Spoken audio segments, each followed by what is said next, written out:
വാടക കരാറുകൾക്ക് ഓൺലൈൻ വഴി അംഗീകാരം നൽകുന്ന നടപടികൾക്ക് തുടക്കം കുറിച്ച് മസ്കത്ത് മുനിസിപ്പാലിറ്റി. ഓൺലൈൻ പോർട്ടൽ വഴി നടപടികൾ എളുപ്പത്തിൽ പൂർത്തിയാക്കാൻ സാധിക്കും. വാടക കരാറുകൾ ഡിജിറ്റൽ വൽക്കരിക്കുന്നതിലൂടെ കെട്ടിട ഉടമയും ഉപയോക്താവും തമ്മിലുള്ള ഇടപാടുകൾ വേഗത്തിലാകും.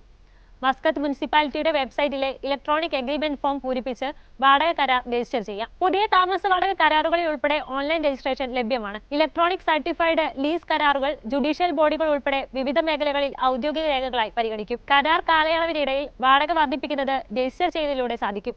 വാടക കാലയളവ് കഴിഞ്ഞിട്ടോ ഓരോ 3 വർഷം കൂടുമ്പോഴോ മാത്രമേ വാടക വർദ്ധിപ്പിക്കാനാവൂ. വാടക കരാർ രജിസ്റ്റർ ചെയ്തില്ലെങ്കിൽ പബ്ലിക് പ്രോസിക്യൂഷന് കൈമാറുകയും 50 റിയാലിനും 500 റിയാലിനും ഇടയിൽ പിഴ ഈടാക്കുകയും ചെയ്യും. 24 മണിക്കൂർ മുതൽ 6 മാസം വരെ ജയിൽ ശിക്ഷയും ഉണ്ടാവും. വാടക കരാറുകൾ രജിസ്റ്റർ ചെയ്തുവെന്ന് ഉറപ്പാക്കാൻ മുനിസിപ്പാലിറ്റിയിലെ അർബൻ ഇൻസ്പെക്ഷൻ വകുപ്പുകൾ പരിശോധന നടത്തുന്നുണ്ട്. കരാറിൽ പറഞ്ഞ പ്രകാരമുള്ള വാടക നൽകുന്നില്ലെങ്കിൽ വാടകക്കാരനെ ഒഴിപ്പിക്കാൻ കെട്ടിട ഉടമയ്ക്ക് അപേക്ഷിക്കാവുന്നതാണ്.